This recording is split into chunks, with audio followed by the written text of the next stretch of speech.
It is Jack Hoffman of Team Jack coming out on the field right now in this 4th down and short. For the red team, Jack Hoffman has been adopted really by this football team. A young man who has battled brain cancer is on the field right now for the Huskers. One more snap for Taylor Martinez, too, who will hand it off to Jack.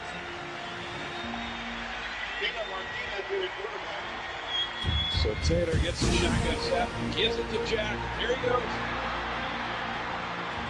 He's got blockers out in front. There he goes. Running to midfield. Listen to this crowd. As Jack Hoffman, a young man that, as I mentioned, has really been adopted by this football team, just scored a touchdown. Oh, wow. What a moment. And both benches empty. That was a moment right there.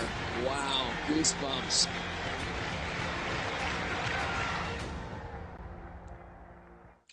Good morning. Welcome into Hurrdat Sports Radio, AM 590, ESPN Omaha, ESPN Tri-Cities, presented by Centrist Federal Credit Union.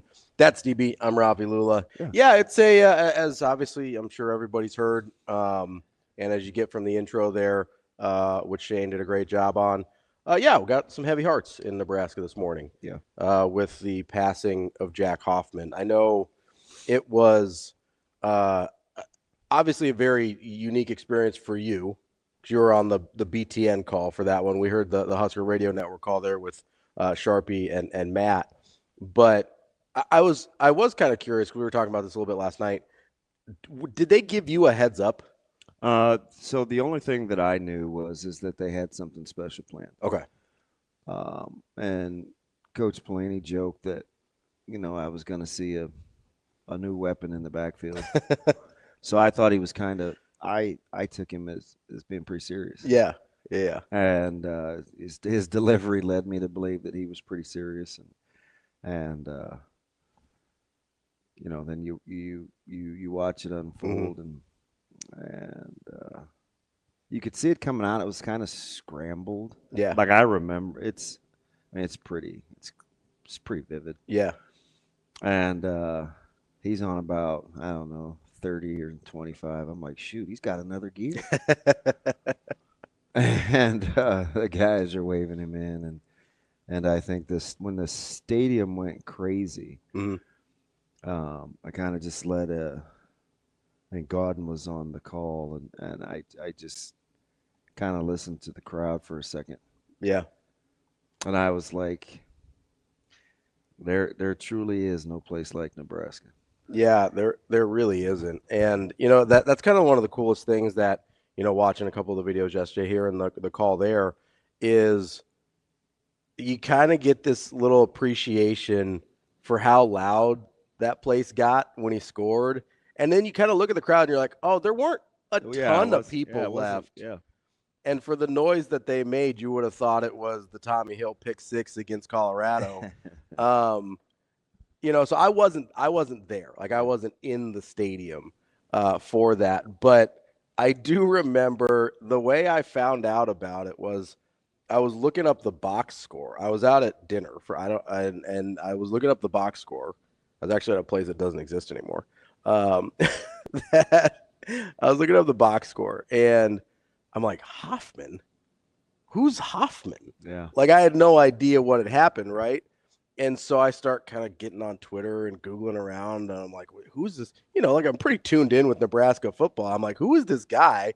But like you said with Pelini, this is also the dude that sort of secretly started Taylor Martinez at quarterback. So it's like, I don't know where he pulled this guy. Yeah. Maybe he was a scout team defensive back that he liked the look of. Yeah. And then I get on Twitter and you kind of understand what had happened. And for me, it was kind of a really strange moment, especially as I got kind of older and processed what had happened, right? So Jack was 7 years old when he made that run.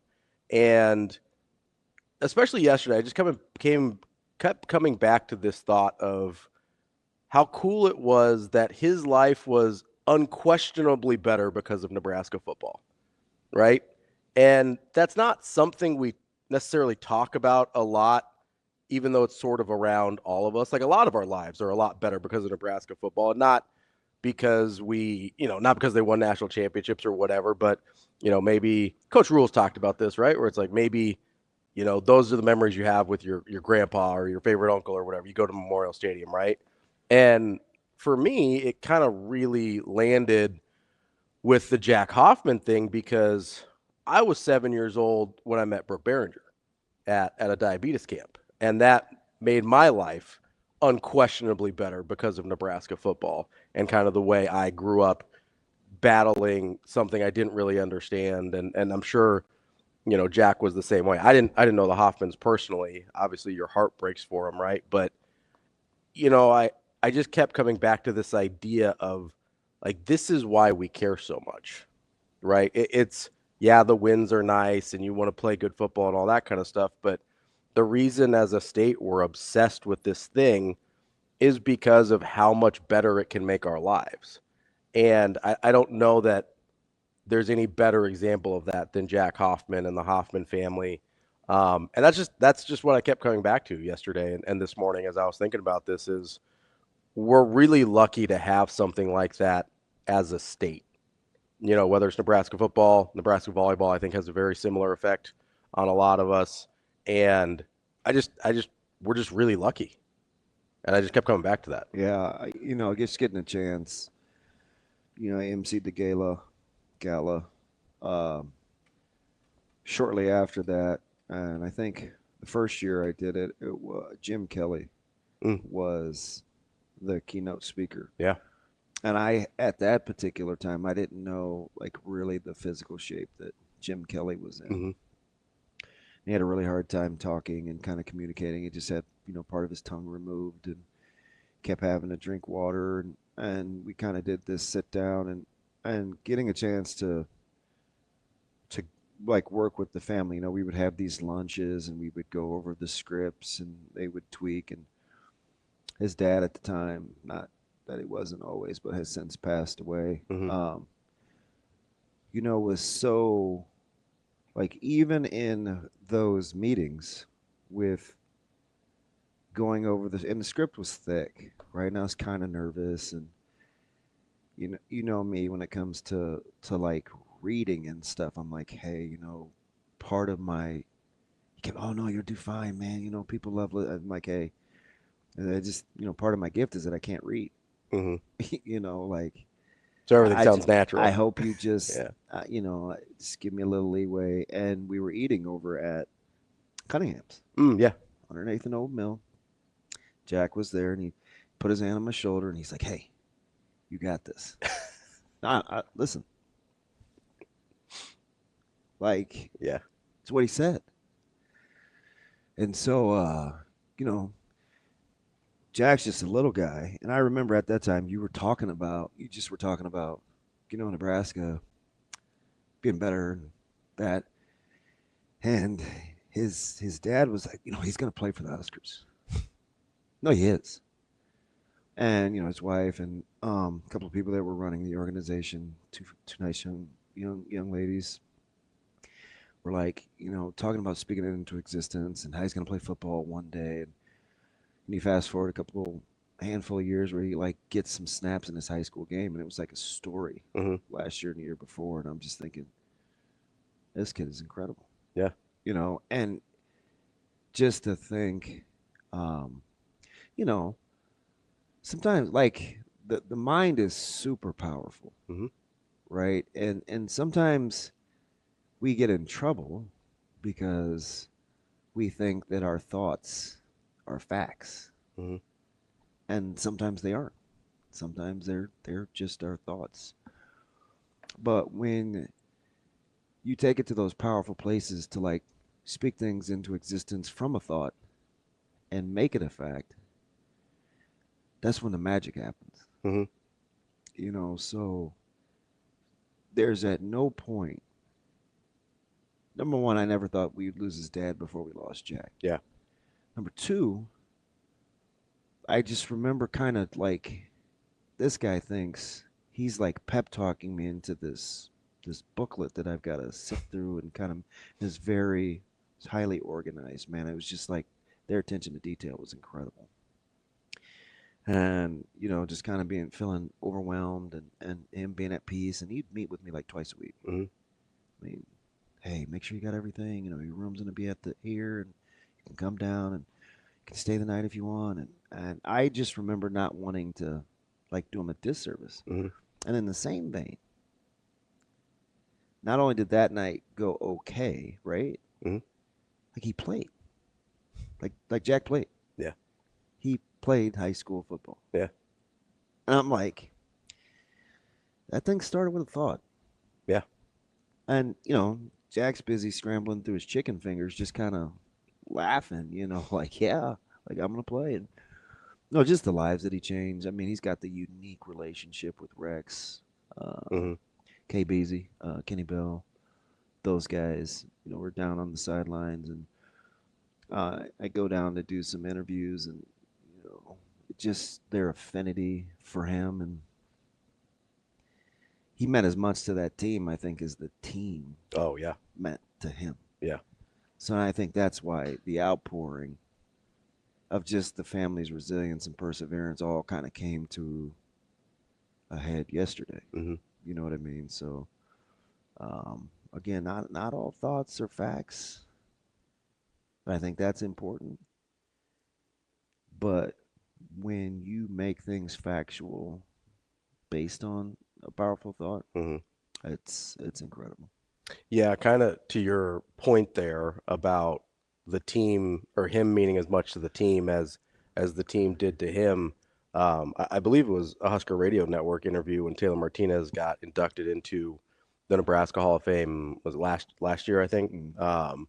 And he was asked what was his favorite or his best moment as a Husker, and without pause, without hesitation, says the Jack Hoffman run. Yeah. Right? This is a guy who's going into the Nebraska Hall of Fame. I mean, look who's caravanning him in. Yeah, right? Yeah. Look who's ushering and be like, oh, no, Jack, we're not going left. We're going right here. Yeah. And, and I think that's interesting because we don't always – like Taylor Martinez comes off very strangely publicly to most of us, right? We don't really understand him. And so I think he can come off as kind of aloof and maybe not as – like Kenny and Rex always came off as these super passionate guys, right? Yeah, polished. That wasn't really the vibe that Taylor gave off. So for – somebody who it'd be really easy to be like, oh yeah, he's just kind of there for it. It's cool and whatever. But for it that much later to still mean that much to him when he had some amazing moments in his Nebraska football, a lot, I think more than we remember amazing moments in his Nebraska football career, for that to be his answer immediately and without question, I think speaks exactly to what you were saying there about what Jack's impact was on the team. And I think, to a larger extent on the state in general. We've obviously seen how impactful the Team Jack Foundation has become, not just locally, but on the national level as well. And, it's really easy to look at that and be like, well, his impact is going to be felt forever because you can put dollars and cents to it, right? You can put, they've raised over $12 million for pediatric brain cancer research and they funded all these projects. But I think the lasting impact here is just going to be the way we felt about it, the way he makes us feel about not just his story and his inspiration, but I think he also kind of represents what we hope, like what we all hope Nebraska football is and means, right? It's really easy to get jaded, whether about like wins and losses and college sports in general, but I think we look at a Jack Hoffman and say, like, that's what we want to be about. And I think that means so much to have sort of this central figure to be representative of. That's the best of us, right? Is when we are able to come together and do things like that. And we think we're doing something nice for a young man. And that young man ends up changing lives in, grown adults and college students and whoever else. Like that's what it represents to me, being on kind of the outside looking in, is that's an aspirational figure and an aspirational idea of who we should be as Nebraskans. Yeah, it's just a ton. I mean, this is on the heels last night, or just in general, kind of call it to the carpet in terms of how I've handled some situations, and just carrying some guilt with, kind of what my niece went through, and just not being there enough, and it was tough. Yeah. Tough. Yeah. Well, sometimes you just can't go back and get it. No, you really can't. And I think there's always, I think you can always look back and say, yeah, I wish would have been more involved or wish been this. And it's hard, because there's no, especially when you feel like you lost something, you never feel like you did enough. And obviously, all of our hearts go out to the Hoffman family. They've been through more than anyone should have to, and our best is with them for sure.